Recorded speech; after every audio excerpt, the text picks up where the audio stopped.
Hi friend, कैसे हो आप सब मज़े में। मेरा नाम है विजय आहिर। मैं यूरोप कंट्री की इन्फॉर्मेशन देता रहता हूँ और मेरी चैनल का नाम है इंडिया टू यूरोप।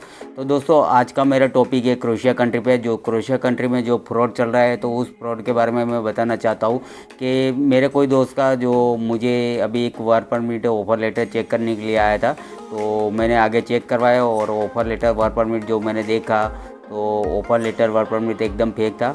और वो बंदे को मैंने पूछा कि भाई तूने फाइल अपने प्रोसेस के लिए कितने में दी थी और कौन से एजेंसी से काम किया है। तो एजेंसी का मुझे पता है, पर मैं एजेंसी का नाम नहीं दूंगा। तो वो बंदे ने 6 लाख रुपए में अपनी फ़ाइल दी थी और कंडीशन ऐसे नक्की हुई थी कि भाई हमें पैसा समझ लो, ऑफर लेटर पहले एडवांस से 1 लाख रुपया देना है, पहले फाइल प्रोसेस के लिए देना है। तो 1 लाख रुपये एडवांस देना है, फिर बाद में जब हमारी वर्क परमिट आती है तो 2 लाख रुपया देना है। तो मैंने उसको बोला कि अभी तूने 2 लाख रुपया जो है तूने दे दिया है। तो बोले 2 लाख रुपया मैंने नहीं दिया है, 2 लाख रुपये में से मैंने 1.5 लाख रुपया दिया, 2.5 लाख रुपया कुल दिया है और मेरा अभी 50,000 रुपया देने का बाकी है। और तो मेरे को मेरा ऑफर लेटर चेक करवा के दीजिए और मेरी वर्क परमिट मेरे को चेक करवा के दीजिए।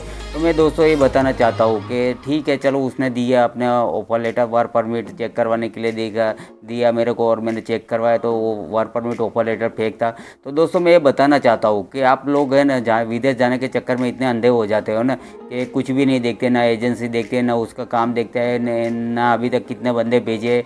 और कहने का मतलब कि वो जहाँ पे जो कंपनी में भेज रहा है वो कंपनी कैसी है, कंपनी अच्छी है कि नहीं है, तो वो सब चीज़ें देखा करो। कि बार बार मैं अपने वीडियो में बोलता हूँ और हर यूट्यूबर अपने वीडियो में बोलता है कि भाई तुम एजेंसी देखा करो, क्योंकि मार्केट में अभी है ना, मार्केट में बहुत सारा फ्रॉड चल रहा है और बहुत सारी फ्रॉड एजेंसी है। तो देखो जेन्युइन एजेंट है उसका तो नहीं बोल सकता मैं। अगर कहने का मतलब है फ्रॉड एजेंट होगा वो फ्रॉड ही काम करेगा, बराबर। और मेरा जो वीडियो मैं बनाता हूँ तो बार बार कहीं कहीं कोई भी एजेंट का सवाल आता है कि आप फ्रॉड एजेंट हो, बोलते तो भैया जो फ्रॉड होगा उससे फ़र्क पड़ेगा, जो जेन्युइन होगा उससे कोई नहीं फ़र्क पड़ेगा। तो कहने का मतलब कि दोस्तों, आप अपना प्रोसेस अगर प्रोसेस के लिए जो आप अपनी फाइल देते हैं तो हमेशा एजेंसी देख लीजिए, अपना उसका काम देख लीजिए, फिर बाद में आगे प्रोसेस करवाओ। तो दोस्तों, जो बंदे की जो मैंने वर्क परमिट चेक करवाई थी, ऑफर लेटर चेक करवाए थे, वो बंदे का एकदम फेक वर्क परमिट थी, ऑफर लेटर एकदम फेक था। जहाँ से मैंने दी थी, जहाँ से मैं चेक करवाता हूँ, वो सर जी बहुत सारी वर्क परमिट चेक करते और उसने अभी तक मैंने देखा है तो 50-60 वर्क परमिट फेक देखी हुई, चेक की हुई थी। बहुत सारे बंदे को बोला था कि तुम्हारी फेक वर्क परमिट है, ऑफर लेटर फेक है। तो दोस्तों, यही है कहने का मतलब कि भाई हमेशा अपनी फ़ाइल लगाओ, हमेशा अपनी फ़ाइल प्रोसेस के लिए दीजिए। तो हमेशा एक बार एजेंट देख लीजिए, एजेंसी देख लीजिए, फिर बाद में अपना काम दीजिए। और कहने का मतलब कि अभी देखो क्रोएशिया के हिसाब से क्रोएशिया में बहुत टाइमिंग लग रहा है। तो क्रोएशिया में क्या है, 6 महीना भी लगता है। अभी मिनिमम प्रोसेस टाइम की भी मैं बात करूँ तो 6 महीना प्रोसेस टाइम है और 6 महीने के ऊपर 7 महीना भी लग जाता है, 8 महीना भी लग जाता है, 9 महीना 10 महीना भी लग जाता है। अभी पता नहीं प्रोसेस का टाइम। अभी जो बहुत सारी फाइलें पेंडिंग पड़े क्रोएशिया के लिए, अभी क्रिसमस जाने के बाद में अभी किसी का प्रोसेस टाइम था समझ लो 90 दिन, उससे 120 दिन, वो अभी 140 दिन में भी डिसीजन नहीं आ रहा है। अभी का जो माहौल है ना, 140 दिन में भी डिसीजन नहीं आ रहा है। क्योंकि क्या क्रोएशियन गवर्नमेंट भी अभी समझ रही है, क्योंकि क्रोएशिया ने 2023 में 1.5 लाख वर्क परमिट दिए। तो बंदे समझ लो 1.5 लाख बंदे उधर काम नहीं करते, उधर से आगे चले जाते हैं बंदे। तो क्या है, क्रोएशियन गवर्नमेंट भी अभी वर्क परमिट थोड़ा डिले कर रही है और थोड़ा सोच समझ के वर्क परमिट दे रही है। तो इसीलिए इस हिसाब से थोड़ा लेट होता है। और क्या होता है कि बंदे यहाँ से जाते तो है, अपन यहाँ से जाने के बाद में 2-3 दिन, 1 दिन, या तो कोई एयरपोर्ट से एयरपोर्ट ही कहीं पे चला जाता है, समझ लो दूसरी कोई कंट्री है, फ्रांस है, जर्मनी है, कहीं पे भी मूव हो जाता है। तो इस हिसाब से क्या होता है कि आगे अब भी जो बंदे जाने वाले हैं ना, तो उसकी वर्क परमिट के लिए जो डिले हो रहा है, तो इस हिसाब से डिले हो रहा है। क्योंकि क्या है कि क्रोएशियन गवर्नमेंट में बहुत सारी वर्क परमिट दी, बहुत सारे बंदे उधर पहुँचे और उधर से आगे भी निकल गए। तो क्रोएशियन गवर्नमेंट सोचती कि हमने इतनी वर्क परमिट दी तो इतने बंदे तो हमारे क्रोएशिया में तो काम करते नहीं, तो आगे कहाँ पे निकल गए। तो ये सब चीज़ें दिक्कत है, इसके हिसाब से थोड़ा लेट हो रहा है काम क्रोएशिया के लिए। तो क्रोएशिया के लिए हो जाएगा, पर क्रोएशिया के लिए क्या अभी लेट हो रहा है थोड़ा। और क्या है कि वर्क परमिट का टाइमिंग 6-6 महीने, 7-7 महीने, 8-8 महीने लग जाता है, जो भी बंदे की अभी प्रोफाइलें लगी हुई। तो क्रोएशिया में अभी ऐसा चल रहा है और क्रोएशिया के नाम पे समझ लो अभी बहुत फेक एजेंसी अभी है। कहने का मतलब जो जेन्युइन एजेंट है तो ठीक है, उसका तो नहीं मैं बता सकता हूँ।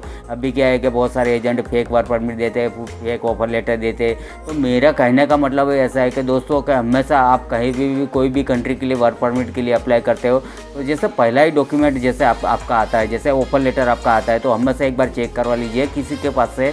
और कहने का मतलब कि एक बार चेक करवा लेते हैं तो आपको पता चलता है कि भाई मेरी वर्क परमिट जब तक आएगी तो मेरा ऑफर लेटर भी फेक है, तो मेरा वर्क परमिट भी आगे फेक होगी और आगे मेरा प्रोसेस, मेरा टाइम, मेरा पैसा सब कुछ नहीं बिगड़ेगा।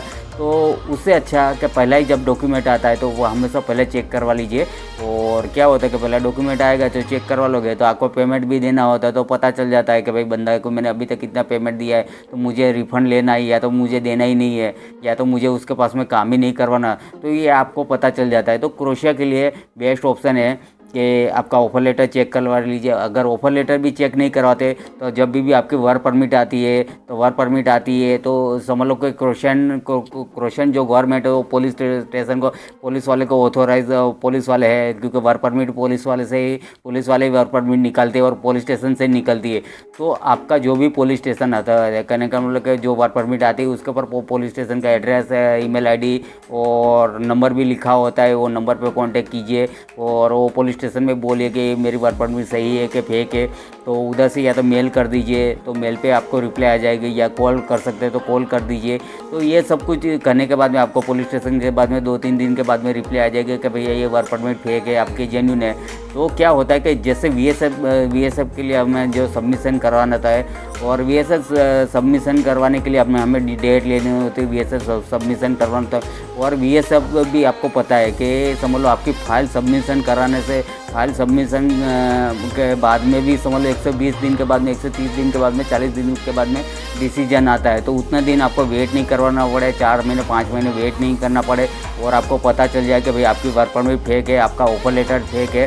तो क्या होता है कि उस प्रोसेस में आपको पता चल जाएगा कि एजेंट के पास में मुझे काम करवाना है कि नहीं करवाना है, तो मुझे कहीं पे और एजेंट को फाइल देना है। तो ये सब चीज़ें मेरे दोस्तों कहने का मतलब कि हमेशा आपकी चेक करवा लीजिए और फिर बाद में आगे अपना काम बढ़ाइए। क्योंकि क्या होता है कि अभी क्रोशिया के नाम पे मैं बोलना चाहूँगा कि क्रोशिया के नाम पे बहुत सारे फ्रॉड एजेंट बैठे हैं और बहुत सारी फ्रॉड एजेंसी बैठी है। क्योंकि क्रोशिया के नाम पे बहुत, देखो जो जेन्युइन बंदा होगा उसे कोई फ़र्क नहीं पड़ेगा। मेरा जो वीडियो का कहने का मतलब, जो मेरा जो बोलने का मतलब है, मैं जो वीडियो बनाता हूँ तो उसके ऊपर उसको कोई फ़र्क नहीं पड़ेगा, जो फ्रॉड बंदा है उसको फ़र्क पड़ेगा।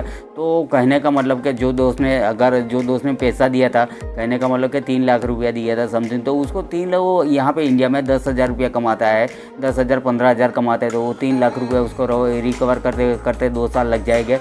और कहने का मतलब अगर उसका पैसा अभी आएगा नहीं आएगा, वो एजेंट के पास में क्या होगा क्या नहीं होगा वो मुझे नहीं पता। पर कहने का मतलब कि हर कोई एजेंट देख के फिर बाद में अपना प्रोसेस के लिए काम कराओ।